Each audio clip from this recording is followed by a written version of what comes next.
तो बात करते हैं मौर्यन एम्पायर की। मौर्यन एम्पायर सबसे पहले कब स्टार्ट हुआ था? उसके फाउंडर थे चंद्रगुप्त मौर्य। नंद एम्पायर को खत्म करके Chandragupta Maurya around 321 to 98 BC के राउंड। तो इन्होंने मौर्यन एम्पायर को फाउंड किया था by defeating the Nanda and with the help of Kautilya. Kautilya की हेल्प में, कौटिल्य को चाणक्य भी बोलते हैं, काफी बड़े स्कॉलर थे। एंड फिर इन्होंने क्या किया, पहले तो यहाँ पे नंद एम्पायर को पूरा ऑक्युपाई किया। फिर जो नॉर्थ वेस्ट फ्रंटियर में कौन था? ग्रीक्स थे। ग्रीक्स में यहाँ पे ग्रीक्स जो अलेक्जेंडर आया था, अलेक्जेंडर अपने गवर्नर छोड़ा गया था, तो यहाँ पे गवर्नर था सेल्यूकस निकेटर। तो सेल्यूकस निकेटर को हराया इन्होंने, मौर्य ने। सेल्यूकस निकेटर ये क्या था? गवर्नर था, नॉर्थ वेस्ट को कंट्रोल करता था, इंडिया के नॉर्थ वेस्ट को कंट्रोल करता। किसका गवर्नर था ये? सेल्यूकस निकेटर, अलेक्जेंडर का था। उसको हरा दिया किसने? चंद्रगुप्त मौर्य ने। तो फिर इसने क्या किया, सेल्यूकस निकेटर ने फिर ईस्टर्न अफगानिस्तान, बलूचिस्तान वाला एरिया, अफगानिस्तान वाले एरिया को ऑक्युपाई कर दिया। तो सेल्यूकस निकेटर ने क्या किया, आगे लड़ाई ना हो इसलिए अपनी बेटी की शादी किससे करा दी? चंद्रगुप्त मौर्य से अपनी बेटी की शादी करा दी।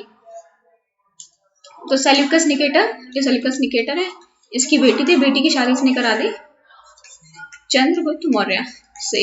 एंड चंद्रगुप्त मौर्य ने कितने, सेल्यूकस निकेटर को क्या दिए? 500 एलिफेंट्स दिए। इन रिटर्न 500 एलिफेंट्स दिए। एंड सेल्यूकस निकेटर ने क्या किया? सेल्यूकस निकेटर ने चंद्रगुप्त मौर्य को एक ग्रीक एम्बेसडर भेजा, उसका नाम था मेगास्थनीज। एंड चंद्रगुप्त मौर्य के एम्पायर में मेगास्थनीज रहता था। इसने बुक लिखी थी इंडिका, जिससे काफी इंपॉर्टेंट इन्फॉर्मेशन मिलती है मौर्यन एम्पायर के बारे में। फिर एक ग्रीक राइटर था जस्टिन, वो चंद्रगुप्त मौर्य को क्या बोलता था? सेंड्रोकोटस। तो ये अपने नाम रखते थे कुछ, तो ये चंद्रगुप्त मौर्य को बोलते थे सेंड्रोकोटस। तो चंद्रकोटस किसका नाम था? चंद्रगुप्त मौर्य का, सेंड्रोकोटस। तो ग्रीक राइटर जस्टिन ने चंद्रगुप्त मौर्य को बोला सेंड्रोकोटस। चंद्रगुप्त मौर्य किसको फॉलो करते थे? जैनिज्म को। एंड इन्होंने अपना गद्दी खुद ही छोड़ के अपने बेटे बिंदुसार के लिए, अपने बेटे बिंदुसार को दे दिया। एंड ये साउथ में आ गए, भद्रबाहु, शबर में बोला भद्रबाहु में इन्होंने संहारा करके अपनी जान दे दी। चंद्रगुप्त मौर्य जैनिज्म फॉलो करते थे। फिर इसके बाद आए बिंदुसार। तो बिंदुसार को एक और नाम बोलते हैं, इनको बोलते हैं अमित कथा, mean slayer of the enemy. अमित्र कथा, ये अपने एनिमीज को मार देते थे, तो उनको बोलते थे slayer of the enemy. Greece इन्हें स्लेयर ऑफ द एनिमी बोलते थे, अमित कथा। उन्होंने डेक्कन को अप टू द मैसूर तक, डेक्कन को ऑक्युपाई कर लिया था। तो मैसूर तक, यहाँ तक पूरा ऑक्युपाई कर लिया था बिंदुसार ने। एंड इनको बोलते थे अमित्रगत। एंड फिर क्या हुआ, जब निकेटर के सक्सेसर आए, सेल्यूकस निकेटर ने किसको भेजा था? सेल्यूकस निकेटर ने भेजा था मेगास्थनीज को।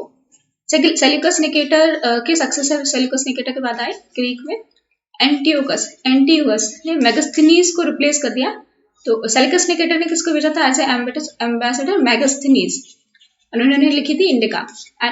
एंड फिर सेल्यूकस निकेटर के बाद आए एंटियोकस, इन्होंने भेजी डेमेकोस भेजी एज अ ग्रीक एम्बेसडर। तो उन्होंने एज ए एम्बेसडर डेमेकोस को भेजा। एंड बिंदुसार ने अपने जो गवर्नर था, अपना सन था उज्जैन, गवर्नर बना था उज्जैन का। तो अशोका को उज्जैन का गवर्नर बनाया था किसने? बिंदुसार ने अपने बेटे को। एंड अजीविका सेक्ट के फॉलो करते। तो बिंदुसार किसको फॉलो करते थे? अजीविका सेक्ट। अजीविका सेक्ट बोलता है कि सब कुछ प्री डिटरमाइंड है, कर्म वाली बातें नहीं करता है, बोलता है कि जो भी हो रहा है वो सब प्री डिटरमाइंड है। तो अजीविका सेक्ट बोलता है, अजीविका सेक्ट के फॉलो करते हैं बिंदुसार। फिर जो उज्जैन में जो अशोका थे, अशोका ने पूरे एम्पायर को ऑक्युपाई कर लिया, बहुत ज्यादा वॉर लड़े। एंड इन्होंने सबसे इंपॉर्टेंट वॉर इन्होंने लड़ा कलिंग का वॉर। कलिंग के वॉर के बाद काफी ज्यादा लोग मरे थे। कलिंग का वॉर हुआ था, तो कलिंग के बाद ये बिल्कुल परिवर्तन हो गया। तो उन्होंने कलिंग के वॉर के बारे में लिखा है रॉक एडिक्ट 13। तो रॉक एडिक्ट 13 के बारे में, कलिंग के बारे में लिखा है। इसमें इन्होंने बात की है कि हम कंक्वेस्ट करेंगे थ्रू द पॉलिसी ऑफ धम्मघोषा। वैसे पहले कहते थे बैरी घोषा होता है कि लड़ाई करके, धम्म घोषा होता है धर्म के माता। तो बैरी घोषा, तो बोला बैरी घोषा से वो किस में आ गए? धम्म घोषा पे आ गए। इसके बाद एंड ये किसको फॉलो करते थे? उपगुप्त को फॉलो करते थे। बुद्धिज्म के बुद्धा में थोड़ा चेंज हो गए आफ्टर कलिंग वॉर। और जो लिखा है 30 रॉक एडिक्ट में उन्होंने पॉलिसी फेवर किया from Bherighosha to Dhammaghosha, rock pillar edict 30। And Upagupta and इन्हें बोलते थे Moggaliputta Tissa. And third Buddhist council भी कराई थी इनके अंदर, मुगाली पुत्र तिस्सा। एंड इनके कोई एडमिनिस्ट्रेटिव ऑफिसर्स होते थे, तो इनके एडमिनिस्ट्रेटिव ऑफिसर्स को बोलते थे राजुकास। तो चंद्रगुप्त मौर्य के एडमिनिस्ट्रेटिव ऑफिसर राघुस्तार।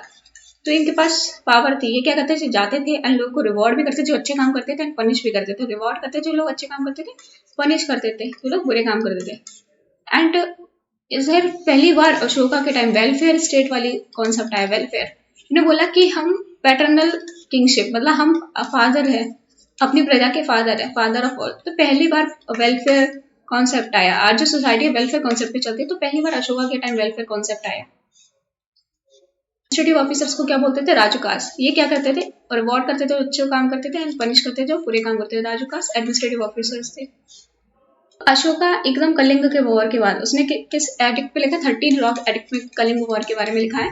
ये तुरंत ऐसे नहीं है कि बुद्धिज्म में कन्वर्ट हो गए। पहले वो ले डिसाइपल बने, उपासक बने, ले डिसाइपल बने, उसके बाद मॉन्क बन गए, भिक्षु बन गए, एंड उन्होंने हंटिंग को भी छोड़ दिया।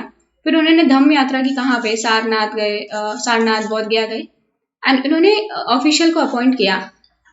ऑफिशियल से धम्म महामंत्रास, एंड ये धम्मा फैलाते थे among the various social group. तो ये धम्मा फैलाने के लिए उन्होंने धम्मा महामंत्रास किए, अपॉइंट किए धम्मा फैलाने के लिए। एंड इन्होंने अपने सन इनका सन था महेंद्र, तो ये अशोका थे। अशोका के तो सन थे अशोक, सन थे महेंद्र, एंड डॉटर थी सुंगमित्रा। दोनों को इन्होंने श्रीलंका भेजा। कहाँ भेजा? यहाँ पे इंडिया में, यहाँ पे श्रीलंका में भेजा महेंद्र और सुंगमित्रा को। एंड वहाँ पे ओरिजिनल बोधि ट्री की एक ब्रांच लगाई। यहाँ पे आज भी वो बोधि ट्री की ब्रांच ऑफ श्रीलंका में मिलती है। एंड बुद्धिस्ट एम्बेसी इन्होंने भेजी कहाँ पे? ग्रीक रूलर्स यहाँ पे हैं कहीं, यहाँ पे उन्होंने अपनी एम्बेसी भेजी।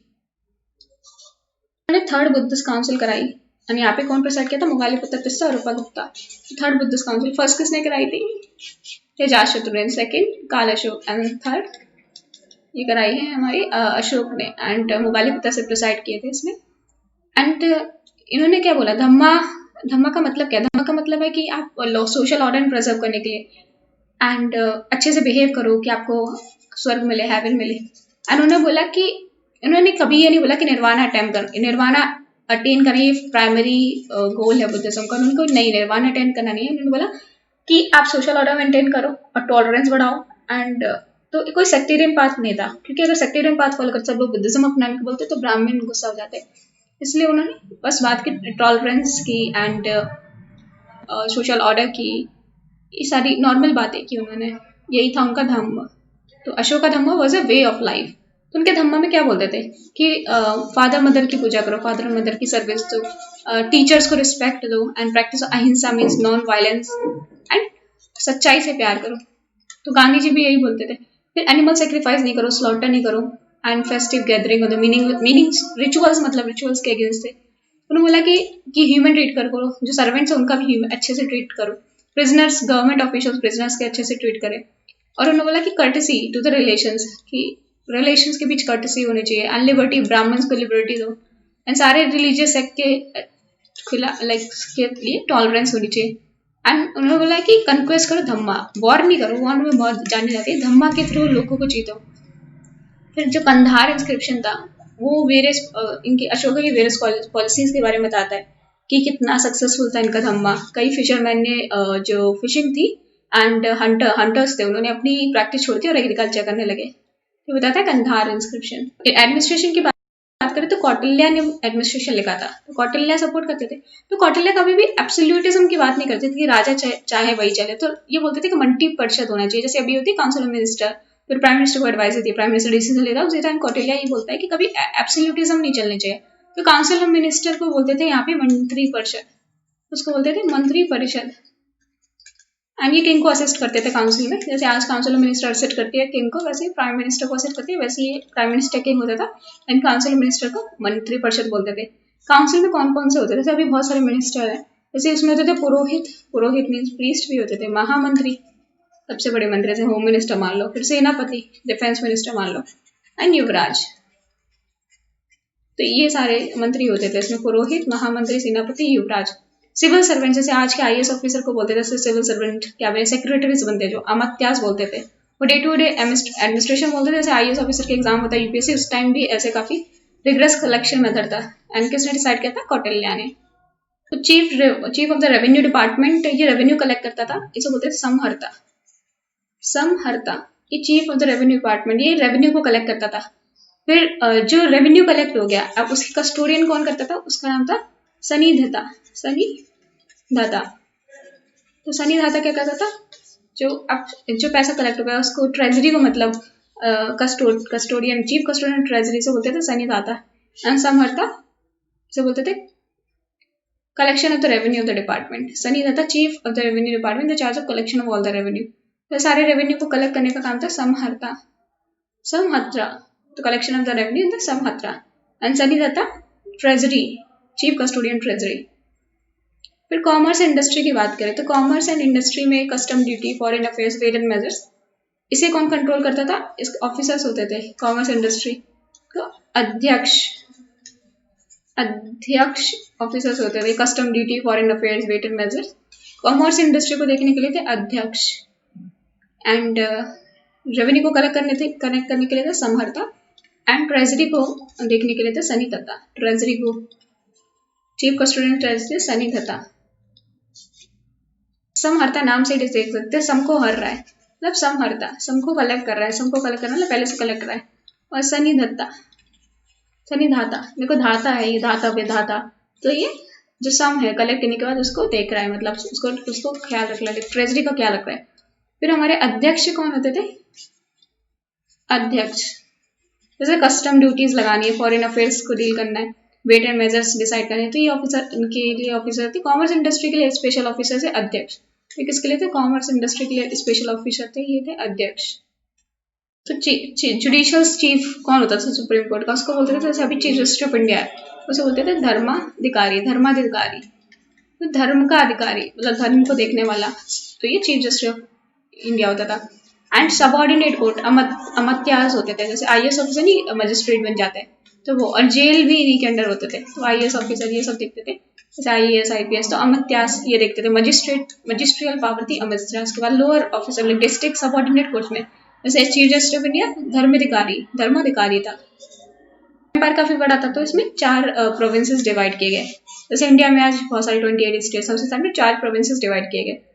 तो पहले था तक्षशिला, यहाँ पे तक्षशिला एक ये प्रोविंस है, तो तक्षशिला. यहाँ पे उज्जैन का गवर्नर किसा था? अशोका को, बिंदुसार ने. फिर सुवर्णगिरी, तो यहाँ पे था सुवर्णगिरी एंड कलिंग. तो ये 4 बड़े बड़े इनके प्रोविंसेस थे, तक्षशिला, सुवर्णगिरी, उज्जैन एंड कलिंग. तो प्रोविंस, तो ये यहाँ पे जो गवर्नर अपॉइंट किया था रॉयल फैमिली से अपॉइंट किया था, जैसे उज्जैन में अशोक को अपॉइंट किया था बिंदुसार ने. एंड डिस्ट्रिक्ट एडमिनिस्ट्रेशन किसके अंडर था? राजूकास. तो राजूकास हमने देखा था ना, डिस्ट्रिक्ट एडमिनिस्ट्रेशन के अंडर था. तो जो ये क्या करते थे, जो अच्छे काम करते थे उन्हें रिवॉर्ड करते थे, जो गंदे काम करते थे उन्हें पनिश करते थे. एंड इनको असिस्ट कौन करता था? जैसे राजूकास को असिस्ट करने के लिए थे युक्तास, राजूकास को असिस्ट करने के लिए था उक्तास. विलेज किसके अंडर था? विलेज अंडर था ग्रामीणी के अंदर. इनको एडवाइस करते थे गोपा, एंड इनके सुपरवाइजर थे गोपा. एंड ये किसके हेड होते थे? 10 से 15 विलेजेस के हेड होते थे गोपा, एंड ये एडवाइस करते थे ग्रामीणी को. फिर डिस्ट्रिक्ट लेवल पे देखे तो युक्ता एडवाइस करते हैं राजूकास को. टाइम स्टोन यूज होना स्टार्ट हो गए, तो हमें मौर्यन एम्पायर के भी काफी अच्छे एविडेंसेस मिलते हैं. उससे पहले लकड़ी से बनती होंगी चीजें तो बची नहीं रही. तो highly polish monolithic slightly tapering rock pillars होते हैं, बहुत ज्यादा पॉलिश रॉक पिलर्स होते हैं. जैसे सारनाथ पिलर मिले, सारनाथ पिलर में हमें क्या मिला है? 4 लाइन्स मिले हैं. जैसे ये पिलर है, यहाँ पे एक लाइन यहाँ मुंह, एक यहाँ, इस टाइप से 4 लाइन मुंह है बैक टू बैक, एंड उनका चेहरा दिख रहा है. एंड यहाँ पे एक सारनाथ, इसमें सारनाथ पिलर में यहाँ पे क्या है? ऐसे चक्र बना हुआ है, ऐसे कुछ अगर गोल गोल देखे तो यहाँ पे चक्र बना हुआ है, तो धर्म चक्र परिवर्तन दिखाता है. एंड यहाँ पे एलिफेंट है, बुल है, हॉर्स है, लाइन है, elephant, bull, horse and line. और सारनाथ पिलर के एनिमल्स को याद करते थे भेल से. तो ये है बुल, ये है हॉर्स, एलिफेंट एंड लाइन. ये है बुल, हॉर्स, एलिफेंट एंड भेल. तो bull, horse, elephant and line. And इन्होंने क्या किया था? लोमश ऋषि केव है, ये आजीविका सेक्ट को भी दी थी मौर्यास ने. लोमश ऋषि केव किसे दी थी? आजीविका सेक्ट को. आजीविका सेक्ट. तो बाराबार हिल्स कहाँ पे लोकेटेड है? बाराबार हिल्स यहाँ पे बिहार, बोध गया बिहार. तो बाराबार हिल्स है बोध गया बिहार में, वहां पे आजीविका सेक्ट को इन्होंने लोमश ऋषि केव दिया. तो लोमश ऋषि केव कहाँ पे है पहले तो लोमश ऋषि केव है ये बाराबार केव्स, बाराबार हिल्स इन बोध गया बिहार. एंड रिमेन जो भी है पिलर के वो हमें मिलते हैं कुमाहर नियर पटना. तो पिलर्ड पैलेसेस, एक बहुत बड़ा पैलेसेस है यहाँ पे, पिलर्स दिखते हैं छोटे छोटे, टूट गया ये पूरा, तो पिलर दिखते हैं कहाँ पे, कुमराहर पटना, कुमराहर पटना में काफी बड़ा पिलर्ड हॉल है, काफी बड़ा पिलर्ड पैलेस दिखता है, कुमराहर पटना। मौर्यन के टाइम की गिरनाक रॉक इंस्क्रिप्शन मिलती है, तो गिरनाक का गुजरात में, गिरनाक रॉक इंस्क्रिप्शन यहाँ पे मिलती है, गिरनार इन गुजरात, काफी इंपॉर्टेंट रॉक इंस्क्रिप्शन है। इनके टाइम काफी सांची या स्तूपा, सांची में और बहुत सारे स्तूपा बिल्ड हुए मौर्य के टाइम। चैत्याज इन विहारास बनाए, इतने सारे विहार में विहार बने हैं कि इसका नाम विहार ही पड़ गया है बिहार का, बिकॉज यहाँ पे बहुत सारे विहार है। काफी हाईली पॉलिश केव्स बनाई मॉन्क्स के लिए। एंड यहाँ पे बर्न ब्रिक स्ट्रक्चर बने, burn brick structure and ring wells, बहुत सारी वेल्स बनी। Large number of punch marked coin, punch marked coin काफी ज्यादा मिले इस टाइम। एंड टेराकोटा आर्टिफैक्ट्स मिले, टेराकोटा आर्टिफैक्ट्स, टेराकोटा फिगर हमें इंडस वैली टाइम में मिले थे एंड मौर्यन के टाइम में हमें टेराकोटा फिगर्स मिले। हमें 33 पिलर इंस्क्रिप्शंस मिले हैं, 33 इंस्क्रिप्शंस मिले हैं पिलर्स पे, कोई वॉल्स पे, कोई केव वॉल्स पे, तो 33 इंस्क्रिप्शन मिले हमें अराउंड। कितने इंस्क्रिप्शन मिले? 33 इंस्क्रिप्शन। एंड ज्यादातर लैंग्वेजेस क्या है, ज्यादातर में प्राकृतिक लैंग्वेज है, प्राकृतिक लैंग्वेज एंड ब्राह्मी स्क्रिप्ट है, ब्राह्मी स्क्रिप्ट है, प्राकृतिक लैंग्वेज है, ब्राह्मी स्क्रिप्ट है। नॉर्थ वेस्ट एरिया देखे तो वहां पे देखो पर्शियन इन्फ्लुएंस था, तो इसलिए यहाँ पे नॉर्थ वेस्ट एरिया में खरोष्ट्री स्क्रिप्ट यूज किया, खरोष्ट्री स्क्रिप्ट। तो बाकी जगह प्राकृतिक script and Brahmi language, other जगह खरोष्ट्री स्क्रिप्ट यूज किया। एंड अशोका, अशोका नाम ज्यादातर यूज नहीं हुआ है, अशोका का नाम बस यहाँ पे कर्नाटका में मस्की है, वहां पे यूज हुआ है। एक माइनर एडिक्ट है मस्की, छोटा सा एडिक्ट है मस्की कर्नाटका में, वहां पे अशोका नाम यूज हुआ है। एंड ज्यादातर उन्होंने ज्यादातर एडिक्ट में नाम यूज किया है देवनम पियादसी, तो ज्यादातर एडिक्ट में नाम यूज किया है Devanam Piyadasi, dear to the god, Devanam Piyadasi. And inscription हमें पता नहीं था, तो 1837 में किसने डिसाइफर किया, फर्स्ट डिसाइफर किया जेम्स प्रिंसेप ने, तो जेम्स प्रिंसेप ने। यानी बाद में आर्कियोलॉजिकल सर्वे ऑफ इंडिया के भी मेंबर बने।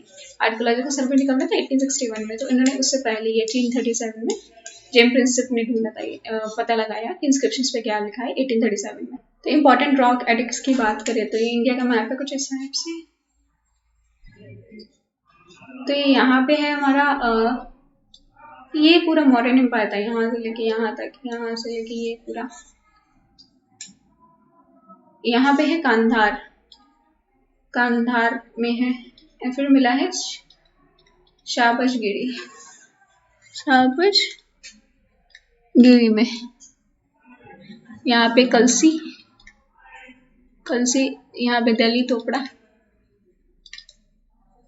मेरठ, कौसाम्बी,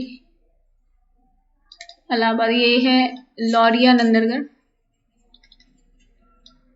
नंदनगढ़, फिर ये है लुम्बिनी नेपाल, लुम्बिनी नेपाल, फिर रामपुरवा,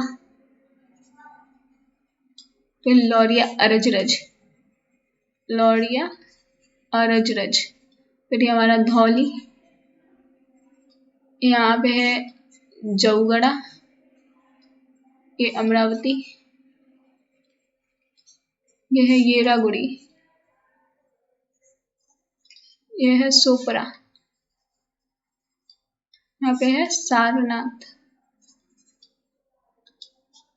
सावजगढ़ी के ऊपर यहाँ पे है मनसेरा, यहाँ पे है मनसेरा। तो ये सारे हैं मौर्य के पिलर एडिक्ट। तो ये है कंधार, ये दिल्ली टोपड़ा, यहाँ पे है मेरठ, यहाँ पे है हमारी कौसाम्बी, लौरिया, ये है लौरिया नंदनगढ़, ये है लुम्बिनी, ये है कलसी, एंड ये है शाबशगिरी, ये है मनसेरा, यहाँ पे रामपुरवा, ये लुम्बिनी है, ये लौरिया नंदगढ़, धौली, जादूगोड़ा, अमरावती, येरागुड़ी, से सारनाथ है यहाँ पे, सारनाथ, एंड ये है सोपरा, ये येरागुड़ी। तो ये सारे हैं मौर्यास के पिलर एडिक्ट। सोर्सेस कैसे पता थे? कौटिल्य ने अर्थशास्त्र लिखी है, अर्थशास्त्र, तो इससे पता चलता है मौर्य एम्पायर में। तो ये संस्कृत में लिखी थी, चाणक्य, विष्णुगुप्त भी बोल देते हैं, चाणक्य को विष्णुगुप्त भी बोल देते हैं, इंडियन मैचिवली भी बोलते हैं। तो इसमें कितनी बुक्स है? 15 बुक्स लिखी हैं, एंड 180 चैप्टर है, 15 बुक्स में 180 चैप्टर्स है, एंड इनको 3 सेक्शन में डिवाइड किया जाता है। पहले सेक्शन में किंग्स और उसकी काउंसिल कैसी होनी चाहिए, काउंसिल ऑफ मिनिस्टर, डिपार्टमेंट कैसे होने चाहिए, तो इसके बारे में लिखा है। फिर सिविल एंड क्रिमिनल लॉ, भाई IPC and CrPC, criminal law. फिर डिप्लोमेसी एंड वॉर के बारे में लिखा है, डिप्लोमेसी एंड वॉर। तो किंग और उसकी council civil and criminal law and diplomacy and war 3 part में डिवाइड कर सकते हैं एंड 15 बुक्स में 180 चैप्टर्स हैं। विशाखा ने लिखी है मुद्रा राक्षक। मुद्रा राक्षक संस्कृत में लिखी है, गुप्ता पीरियड के नाम मुद्रा, बाद में लिखी गई मुद्रा राक्षक। इसमें बताया गया कैसे चंद्रगुप्त मौर्य ने थ्रोन को ऑक्युपाई किया था, तो कौटिल्य की हेल्प से नंदा को कैसे थ्रो किया था। यानी सोशो इकोनॉमिक पिक्चर बताते हैं मौर्यस के। फिर मेगास्थनीज ने लिखी है इंडिका। इंडिका इसके फ्रेगमेंटेड कुछ बचे हैं। इसमें बताया कि एडमिनिस्ट्रेशन कैसा था, मिलिट्री ऑर्गेनाइजेशन कैसा था, कैपिटल सिटी पाटलिपुत्र के बारे में इन्होंने ज्यादातर लिखा है। पाटलिपुत्र जो कैपिटल सिटी थी उसके बारे में काफी इंपॉर्टेंट इन्फॉर्मेशन थी मेगास्थनीज की। इंडिका डिक्लाइन क्यों हुआ? कुछ लोग बोलते हैं कि अशोका की प्रो बुद्धिस्ट पॉलिसी बुद्धा को बहुत फेवर करने, वीक सक्सेस, अच्छे सक्सेसर नहीं थे। फिर सेक्रीफाइस करने लगे, रिचुअल्स को सेक्रीफाइस प्रोहिबिशन किया, इसकी वजह से ब्राह्मण्स बहुत ज्यादा दुखी हो गए, इसलिए पुष्यमित्र शुंगा ने रिवॉल्यूशन कर दिया, पुष्यमित्र शुंगा ने ओवरथ्रो कर दिया एंड शुंग ने फिर से ब्राह्मणिज्म को रिवाइव किया। फिर एडमिनिस्ट्रेशन जो अमात्यास थे वो अब्यूजिव हो गए, बाद में अशोका के बाद में वो ज्यादा टैक्स वसूलने लगे, तो अमात्यास मतलब सिविल सर्वेंट ऑफिसर्स बहुत करप्शन करने लगे। एंड फिर अशोका की डेथ हो गई, मौर्य एम्पायर 2 पार्ट में टूट गया, एक ईस्टर्न पार्ट एक वेस्टर्न पार्ट, 2 पार्ट में डूब गया। वेस्टर्न पार्ट को ऑक्युपाई कर लिया किसने? विक्टोरियंस ने। ईस्टर्न पार्ट में कौन रहेगा? शुंगा। तो अब क्या हुआ, और भी डिक्लाइन होने के रास्ते। देखो पहले तो आयरन यहीं मिलता था हमारे झारखंड वाले एरिया में, फिर आयरन और भी जगह डिस्कवर होने लगा, और भी जगह मिलने लगा, तो उनके पास भी अच्छे हथियार आ गए। फिर नॉर्थ वेस्ट फ्रंटियर पे ज्यादा ध्यान नहीं दिया अशोका के बाद। फिर पुष्यमित्र शुंगा जो ब्राह्मण था, लास्ट में मौर्यन एम्पायर बृहद्रथ, तो पुष्यमित्र शुंगा ने किसने बनाया? बृहद्रथ को मार दिया। एंड इन्होंने परसिक्यूट किया बुद्धिस्ट एंड स्टार्टेड वैदिक रिचुअल एंड सेक्रीफाइस। तो उन्होंने बुद्धिस्ट को परसिक्यूट किया एंड वैदिक रिचुअल सेक्रीफाइस स्टार्ट कर दिए। बृहद्रथ किसने? पुष्यमित्र शुंग ने फिर से ब्राह्मणिज्म को रिवाइव किया।